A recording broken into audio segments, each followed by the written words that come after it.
very interesting things about the Spanish flu. First of all, it didn't start in Spain. Secondly, it wasn't a flu. There's more, but let's start with these two, shall we?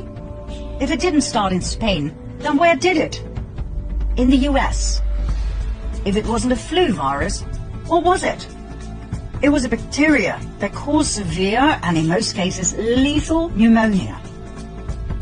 According to a 2008 National Institute of Health paper, bacterial pneumonia was the killer in a minimum of 92.7% of the autopsies reviewed. So why do we call it the Spanish flu? As a decoy, a smokescreen to hide the truth. Those people prefer to hear a convenient lie. The first cases of bacterial pneumonia in 1918 traced back to a military base in Fort Riley, Kansas. During the first half of 1918, an experimental bacterial meningitis vaccine cultured in horses by the Rockefeller Institute for Medical Research in New York, now the Rockefeller University, was injected into soldiers at Fort Riley. The so-called Spanish flu was a vaccine experiment gone horribly wrong. Well, that's what we, the people, would say. The cabal would refer to it differently. They would call it an experiment with the best outcome ever.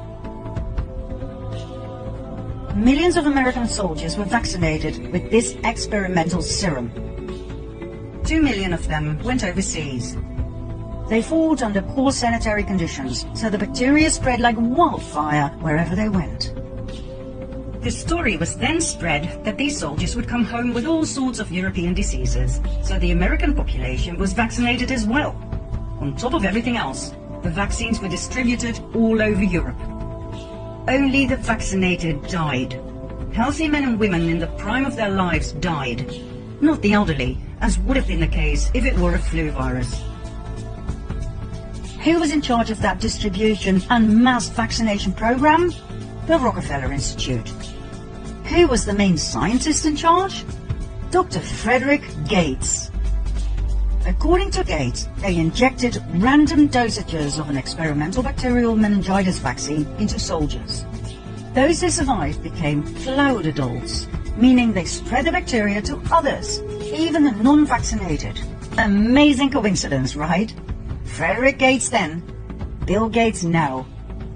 Rockefeller Initiative then, Rockefeller Initiative now. Closed down societies then, closed down societies now. All for our own good, our own safety. Back then and now.